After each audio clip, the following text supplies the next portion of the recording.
नमस्कार, मैं हूं आपके साथ तनु शर्मा। आप देख रहे हैं नर्मदा की पुकार। आइए नजर डालते हैं आज की बड़ी खबरों की ओर। गोटेगांव में केमिस्ट एसोसिएशन ने बुधवार को ऑनलाइन दवा बिक्री और छोटे व्यापारियों के हितों को लेकर 1 दिवसीय सांकेतिक हड़ताल के जिले भर के मेडिकल स्टोर्स बंद रखे तथा दवा व्यापारियों ने एसडीएम कार्यालय पहुंचकर प्रधानमंत्री नरेंद्र मोदी के नाम संबोधित ज्ञापन एसडीएम संघमित्रा गौतम को सौंपा। बिना पर्चे पर दवा बिक्री पर जताई चिंता। ज्ञापन में आपको बता दें, कहा गया कि इंटरनेट के माध्यम से बिना वैध चिकित्सकीय पर्चे के दवाइयों की बिक्री और होम डिलीवरी लगातार बढ़ रही है।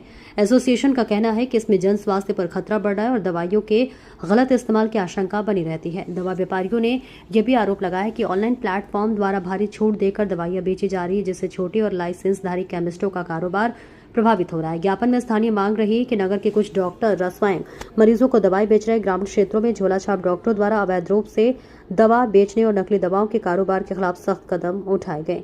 मनीष मिश्रा की रिपोर्ट।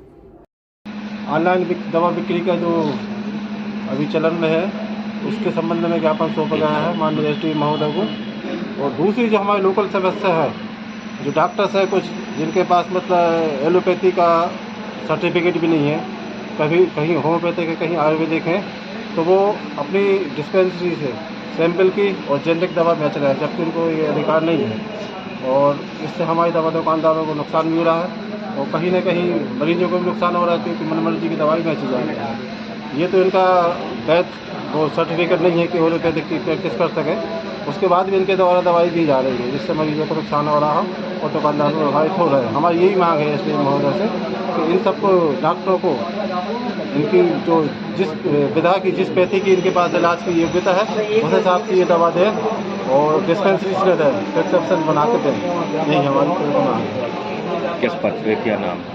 मकसूद खान, दवा व्यापारी गोटेगांव।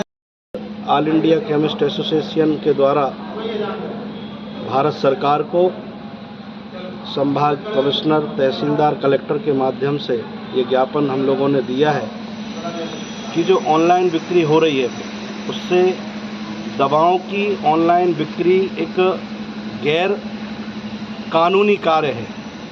ये लाइसेंस होने के बाद भी हम ये कंफर्म नहीं कर सकते कि ये दवा सही व्यक्ति के द्वारा सही मरीज तक पहुंची है कि नहीं। इसमें कुछ नशीली दवाओं का भी व्यापार हो रहा है और दवा व्यापारी इसमें बदनाम हो रहे हैं।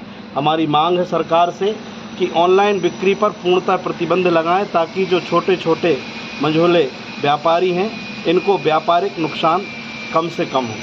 दूसरा, हमारा लोकल स्तर पर माननीय एसडीएम मैडम से निवेदन हुआ है कि जो हमारे स्थानीय जो हॉकर्स हैं, इनके द्वारा बिना प्रिस्क्रिप्शन के दवाएं मरीजों तक उपलब्ध कराई जा रही हैं, जिससे कि हमारे व्यापार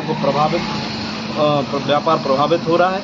दूसरा विषय सभी ने उठाया है कि डॉक्टरों के द्वारा भी कुछ डिस्पेंसिंग और सैंपलिंग हो रही है, जिससे कि मरीजों की तो नुकसान है ही है, क्योंकि कोई लाइसेंस अथॉरिटी इनके पास है नहीं दवा बेचने की। लेकिन इन लोगों के द्वारा दवा देने से व्यापारियों तक मरीज नहीं आ रहे हैं और ना उचित माध्यम से उन तक दवाएं पहुंच रही हैं। कल को जो छिंदवाड़ा में घटना हुई थी, यदि ऐसी कोई घटना होती तो कोई डॉक्टर इसकी जिम्मेदारी लेगा क्या? तो ये सब बातों विषय को लेकर हम लोगों ने चर्चा की। मैडम ने हम लोग को आश्वस्त किया है कि इन सब चीज़ों पर हम जल्द से जल्द लोकल स्तर पर कार्रवाई करेंगे और हमारी जो ऑल इंडिया एसोसिएशन वाली मांग है उसको ऊपर अग्रेसित करेंगे। क्या नाम क्या है? लक्ष्मी नारायण तिवारी। दवा व्यापारी एसोसिएशन द्वारा जो है जो ऑनलाइन दवा की बिक्री होती है, उसके संबंध में इन्होंने देशव्यापी जो है 1 दिन का बंद रखा है और उसी के संबंध में आज ज्ञापन प्रस्तुत किया है माननीय प्रधानमंत्री जी के नाम पर, और जिसको जो है हम उचित माध्यम से जो है वहाँ पहुँचाया जाएगा। मैडम, लोकल स्तर पर जो ज्ञापन दिया है, डॉक्टर कुछ दवा रख रहे हैं, लोकल स्तर पर भी कुछ जो इश्यूज़ हैं उनके संबंध में अवगत कराया गया है। जैसे जो हॉकर्स हैं वो अलग अलग केमिस्ट का प्रिस्क्रिप्शंस यूज़ करके जो है दवाएं जो है मंगा रहे हैं, उसके संबंध में भी उन्होंने अवगत कराया। और साथ ही कुछ जो डॉक्टर्स हैं बिना डिग्री के जो है संचालन कर रहे हैं, इसके संबंध में भी अवगत कराया गया है। उसमें भी उनको आश्वासन दिया गया है कि इसमें भी जो है मेडिकल टीम के साथ जो है वो संयुक्त कार्रवाई की जाएगी।